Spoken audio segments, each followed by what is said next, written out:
Hello there. It is great to meet you again. Well, do you know that one thing that is constant in life? It is change. Change is the only permanent thing in life. Some gyan. And talking of change, do you know what is closely related to change when it comes to the planet Earth, or say the living beings on the planet Earth? Yes, it's evolution. Living beings have evolved over centuries and multiplied in numbers too. As the diversity among organisms increased, so did the number of organisms in each species. Well, and why was the multiplication necessary again? Obviously, for a species to survive and evolve. With the passage of time, the older generations would be wiped out. But they had to ensure that their kind lived on, and so they reproduced to give rise to the next generations that would do the same. Reproduce to again give birth to the future generations. Well, talking of change, survival, evolution, and multiplication brings me to the topic of this video, reproduction in animals. Now, if you recollect, you have learnt about the processes of digestion, circulation, and respiration in various classes. All these processes work in sync at the command of the boss of the body, the brain, which is a part of the nervous system. As you also know, these processes are essential for the survival of every individual. Reproduction is one such process which is essential for a species to survive and evolve. Without reproduction, any species faces the danger of extinction. Well, you have learned the plants have two modes of reproduction. Just as in plants, animals also have two modes of reproduction: asexual reproduction and sexual reproduction. Let us first learn about asexual reproduction in animals. Well, asexual reproduction is the process in which a single parent gives birth to new individuals. Asexual reproduction takes place under favorable conditions and in various ways. For example, binary fission in amoeba and budding in hydra. Let me show you a small experiment to explain asexual reproduction in hydra. Now, hydra is a multicellular organism with a soft cylindrical body.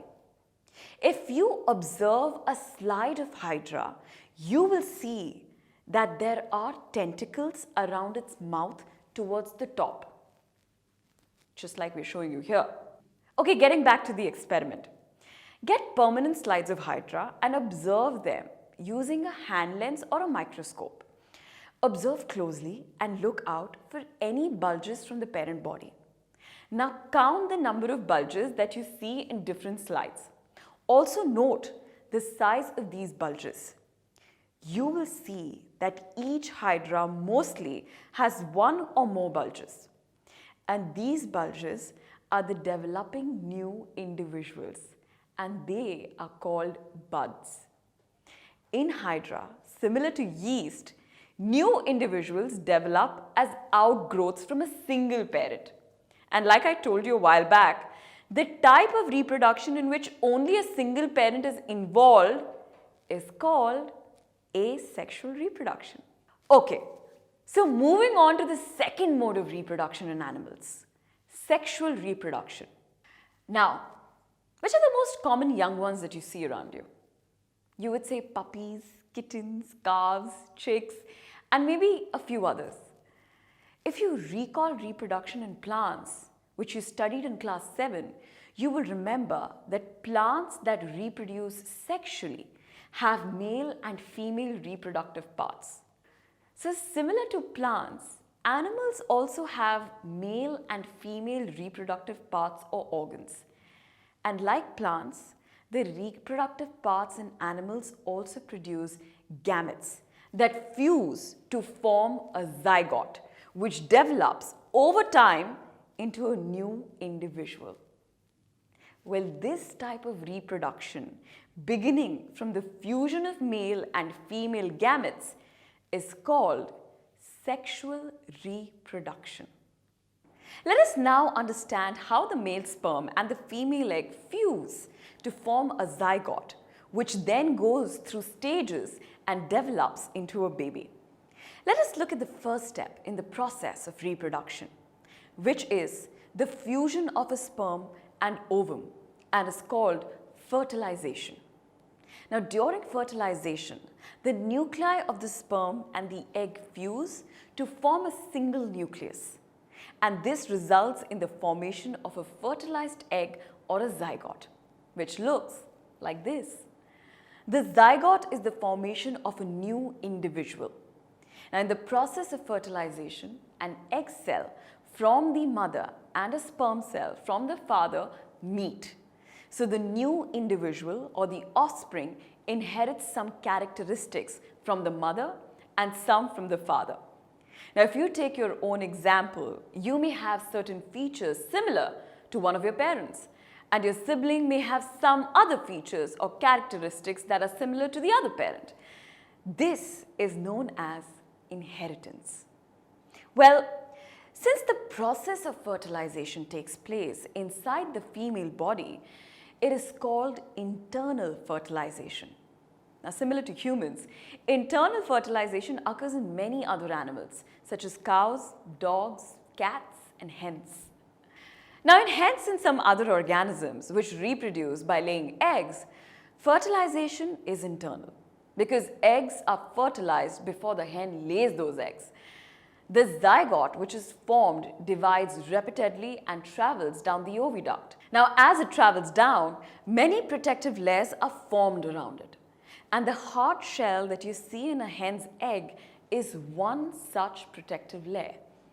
And after this hard protective shell is formed around the developing embryo, the hen finally lays the egg. Now, once the egg is laid, the embryo takes about 3 weeks to develop into a chick. During this period, for healthy development of the embryo into a chick, the hen sits on the eggs in order to provide them with sufficient warmth. After the chick is completely developed, it bursts open and comes out of the eggshell. Now, in hens and in all other birds, the development stages are completed within the egg. Once the egg is out of the female body, it is still in the embryo stage and continues to develop within the egg coverings. Now, after the embryos develop, the eggs hatch, and the young ones coming out of an egg has all the body parts, though immature, which develop in the course of time. And why do you think fish and frogs lay eggs in hundreds, whereas a hen lays egg only a few at a time? Well, although these animals lay hundreds of eggs and release millions of sperms, all the eggs do not get fertilized and develop into new individuals. These eggs and sperms are exposed to several environmental factors such as water movement, wind, and rainfall. Also, there are other animals in the pond which may feed on these eggs. Thus, these animals produce eggs in large numbers to ensure that at least a few survive and are fertilized. Well, that was all about 2 modes of reproduction in animals and the process of internal and external fertilization. And that is all for this segment. But when we meet next time, we will learn about another unique technique of reproduction and the process through which young ones develop into adults. So join me in the second segment of this chapter on reproduction in animals. See you soon. Tutormate. For more amazing video lectures, download the free app on Apple App Store or Google Play Store